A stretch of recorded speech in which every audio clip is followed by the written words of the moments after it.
दिनांक 28 ऑक्टोबर रोजी सोलापूर मध्य येथील AIMIM पक्षाचे उमेदवार फारुख शाब्दी यांना समर्थन देण्यासाठी औरंगाबादचे माजी खासदार इम्तियाज जलील सोलापूर येथे आले।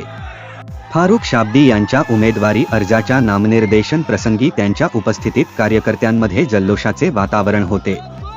सोलापूरच्या रस्त्यांवर उमेदवार, कार्यकर्ते आणि त्यांच्या समर्थकांनी उत्साहाने हजेरी लावली होती, ज्यामुळे संपूर्ण वातावरण उत्साही व चैतन्यदायी झाले। इम्तियाज जलील यांनी आपल्या भाषणात भारतात मुस्लिम आणि बहुजन समाजाविरुद्ध होणाऱ्या अन्यायात्याचारांविरोधात आवाज उठवण्याची गरज प्रतिपादन केली।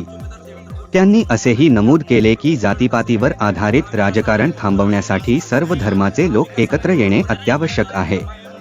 हा संदेश देत असताना त्यांनी समाजात एकता आणि सामंजस्य वाढवण्याचे आवाहन केले। सोलापूरमध्ये झालेल्या या भव्य रॅलीमुळे निवडणूक वातावरणाची सुरुवात रंगतदार झाली आहे। उमेदवार आणि कार्यकर्त्यांचा हा उत्साह पुढील निवडणुकीचे संकेत देतो आणि त्यामुळे सोलापूरचे राजकीय वातावरण अधिकाधिक रंगतदार व उत्साही झाले आहे।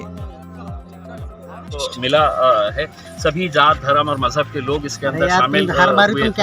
और कहीं ना कहीं उन्हें इस बात की गलती सता रही थी कि 5 साल पहले हमसे गलती हुई थी, और हारने के बावजूद भी फारुख शाब्दी और उनकी पूरी टीम, मजलिस के जितने भी पदाधिकारी हैं, लोगों के बीच में रहे, उनके सुख दुख के अंदर खड़े रहे।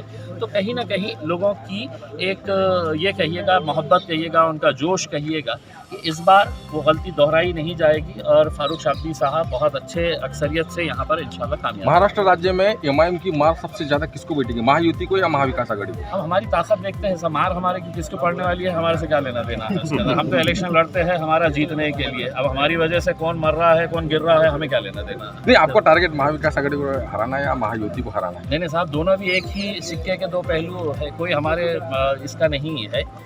जीतने से पहले सबको बहुत अच्छे लगते हैं मुसलमान, और जीतने के बाद क्या होता है तो गाजापुर होता है, कोल्हापुर होता है, वक्फ बोर्ड का जब बिल आता है तो जिन लोगों ने है तो 2-2 घंटे धूप में खड़े रह के जिनको वोट दिए थे, वो शिवसेना के खासदार जो है वो बाहर निकल कर भाग जाते हैं। विधान परिषद के अंदर जब 12 सीटों की बात आती है, 12 सीटों की बात आती है तो उनको एक भी लायक मुसलमान नज़र नहीं आता है।